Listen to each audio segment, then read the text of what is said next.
Hemen daukagun kolore barra honetan gorriz oi baino beroagoak izan direnuak dauzkagu azken urtetan eta urdinez oi baino hotzagoak. Eta argi dago azken 20 urtetatik gehiengoa oi baino beroagoak izan direla.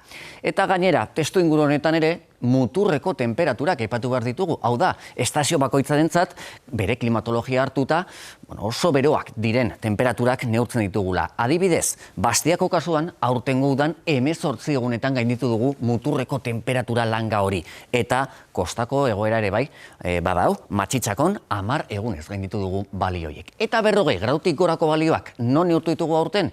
Leku askotan, horren adibidez, Güeñesen Bizkaian 44,9 gradu ez gaude batere ohituta horrelako temperaturetara, Laudion 44 gradu, Gipuzkoa barnealdean Bergaran 42,4 gradu, eta adi, balio honi, Forondan, Gasteizko aireportuan, 1970 urtetik temperaturak neurtzen dituen estazio horretan 41,4 gradu neurtu ditugu.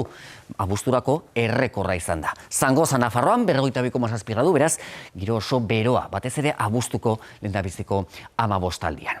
Baina denok, sentsazio bat baldin badaukagu batez ere bada, gau tropikalen kopurua nola egin duen gora azken urtetan zehar. Lehen Bilbon edo Donostian bizpahiru gau tropikal izaten genituen udan zehar, orain 20 egunetik gertu gaude. Eta Tuterako kasua ere oso deigarria da. 2010 urtean 12 gau tropikal izan genituen. Aurten, 2025 urteko udan, 25 gau tropikal. Gainera, horietako 12 jarraian neurtu egin ziren. Eta horrek deskantzatzerak orduan, arazoak sortzen ditu. Beste kasu batzuk, Zumaian 23 gau tropikal, Bilbon 21 gau tropikal, eta Laudion 8 gau tropikal.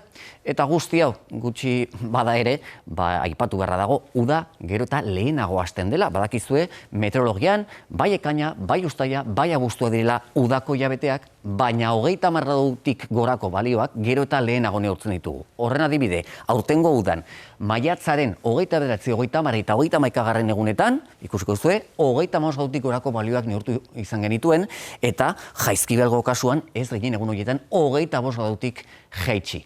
Eta badirudi ere, iraila eta urrian temperatura epelak ere eta oso beroak neurtzen